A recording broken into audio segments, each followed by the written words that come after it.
BJP నేత మాజీ MP Jitender రెడ్డితో సీఎం రేవంత్ రెడ్డి భేటీ అయ్యారు. ఆయన నివాసానికి వెళ్లి చాలాసేపు చర్చలు జరిపారు. జితేందర్ రెడ్డి బీజేపీ నుంచి మహబూబ్ నగర్ లోక్సభ టికెట్ ఆశించారు. కానీ బీజేపీ ఆ సీటును డీకే అరుణకు కేటాయించింది. ఈ నేపథ్యంలో జితేందర్ రెడ్డితో రేవంత్ రెడ్డి భేటీ ఆసక్తికరంగా మారింది. అయితే టికెట్ రాకపోవడంతో బాధలో ఉన్న తనను పరామర్శించేందుకే రేవంత్ రెడ్డి వచ్చారని జితేందర్ రెడ్డి చెప్పారు. తాను బీజేపీలోనే ఉన్నానని తెలిపారు.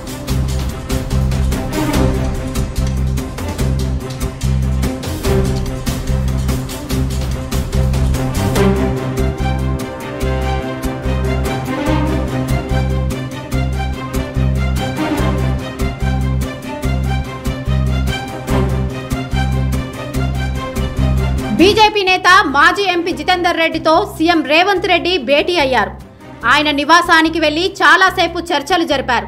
జితేందర్ రెడ్డి బీజేపీ నుంచి మహబూబ్ నగర్ లోక్సభ టికెట్ ఆశించారు. కానీ బీజేపీ ఆ సీటును డీకే అరుణకు కేటాయించింది. ఈ నేపథ్యంలో జితేందర్ రెడ్డితో రేవంత్ రెడ్డి భేటీ ఆసక్తికరంగా మారింది. అయితే టికెట్ రాకపోవడంతో బాధలో ఉన్న తనను పరామర్శించేందుకే రేవంత్ రెడ్డి వచ్చారని జితేందర్ రెడ్డి చెప్పారు. తాను బీజేపీలోనే ఉన్నానని తెలిపారు.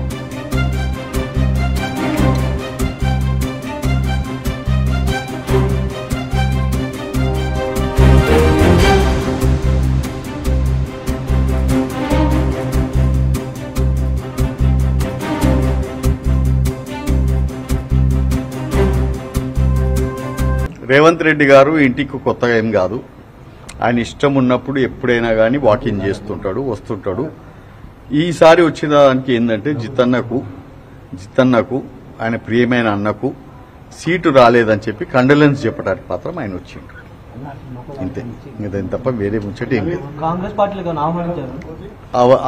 ఆ మాట ఆయన మాట్లాడలేదు, ఈ మాట నేను మాట్లాడలేదు. ఖాళీ ఏంటంటే ఆయన బాధపడ్డది ఏంటంటే అన్న మహబూబ్ నగర్ జిల్లా ఆయనకు కూడా తెలుసు, ఆయన కూడా మహబూబ్ నగర్ జిల్లా వాడు కాబట్టి అన్న నీవు పాలమూరు జిల్లాను ఎప్పుడు కూడా ఎదుగుతుందో అందరి మధ్యలో ఉండి జీవించినవు, అటువంటి దగ్గర నీకు సీట్ రాలేదు అని ఆయన బాధను వెలగక్కటానికి పర్సనల్గా పొద్దున పేపర్ చూసిండంట.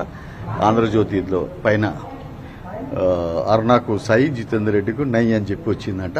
అది చూసినా చాలా బాధగా ఉంది, అందుకని నీకు కలిసిపోనికి వచ్చినా అని చెప్పి. అక్కడ సీట్ రాలేదు కాబట్టి ఇక్కడ సీట్ ఇచ్చే ఛాన్సెస్ ఉన్నాయా ఏంటి, అసలు ఏమన్నా డిస్కషన్? ఎందుకు అటువంటి ఏం లేదమ్మా, ఎందుకంటే వాళ్ళ సీట్లు ఆల్రెడీ ఆఫర్డ్ దేర్ సీట్స్ కదా, ఆల్రెడీ డిక్లేర్ అయిపోయినాయి కదా. 2009లో మీరు చేవెళ్ల నుంచి పోటీ చేశారు, మళ్ళీ చేవెళ్ల నుంచి పోటీ చేసే అవకాశం ఉందా? చేవెళ్ల ఆల్రెడీ వాళ్ళకి ఏదైతే ఉన్నారో మహేందర్ రెడ్డిని చూశారు మీరు ఎంబడి, మహేందర్ రెడ్డి వాళ్ళకి ఆ సీట్ అలాట్ కావడం జరిగింది.